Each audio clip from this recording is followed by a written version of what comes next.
state dynamic somehow. It absolutely does. Yeah. You see, officers of these services are recruited centrally by the Union Public Service Commission, but they serve both the center and the states. So they kind of straddle both worlds. Interesting. Yeah, it's like they have a foot in each camp. What are the pros and cons of that kind of system? I can see how it could be beneficial, but also potentially problematic. You're right on the money. On the one hand, having all India's services ensures a certain degree of uniformity and coordination across the country. You have highly trained officers who can move between the center and the states, bringing their expertise and experience with them. So it promotes a sense of national unity and helps maintain standards. Exactly. But on the flip side, it can also raise concerns about state autonomy. I can see how that would be an issue. If states don't have full control over their own officials, it could limit their ability to implement their own policies and priorities. That's the heart of the debate. Some argue that all India services strengthen the federal system by ensuring a common thread of administration, while others view it as an encroachment on state autonomy. That age-old dilemma again. It seems like finding that sweet spot between a strong center and empowered states is a recurring theme in Indian federalism. It absolutely is. And it's a challenge that plays out in all aspects of center-state relations, including, of course, the very important matter of money. But the financial side of things, now I'm really curious about that. Well, get ready, because it's one of the most complex and often controversial aspects of Indian federalism. It's amazing how much we've uncovered about how money flows in this system. Right. It's a complex web for sure. So much to keep track of.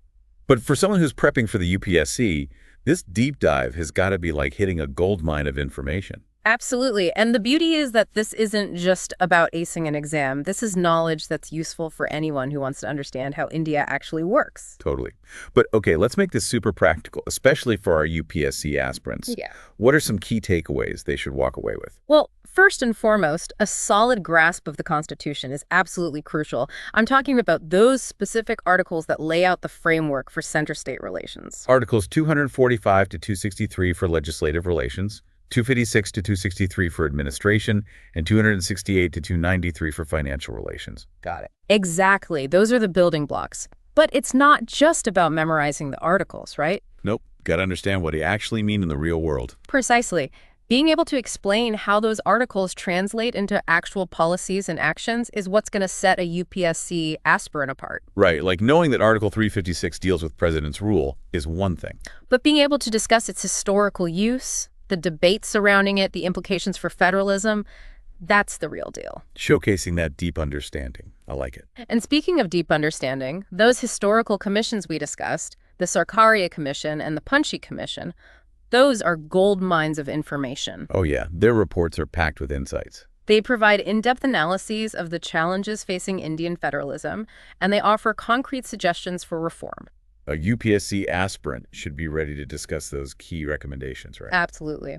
Knowing the context in which those commissions were formed, their main findings, how they've influenced policy, that's all crucial stuff.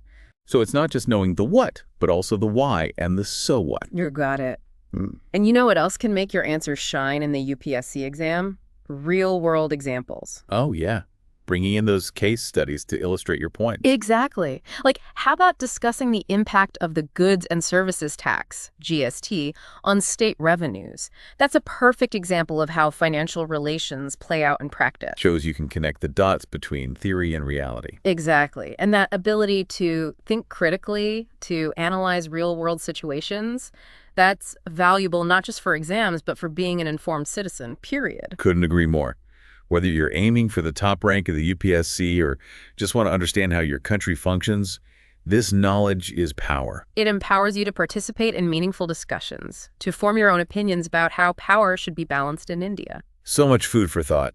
And you know what? Maybe this deep dive has sparked a passion in some of our listeners to go even deeper, to explore these issues further. That's what we hope for. This is just the tip of the iceberg. And the conversation about center-state relations, it's constantly evolving. Right. As India changes and grows, so too will this dynamic between the center and the states. It's an ongoing conversation, and we encourage everyone to stay engaged, to keep asking questions, and never stop learning. Couldn't have said it better myself. Thanks for taking this deep dive with us. My pleasure. Until next time.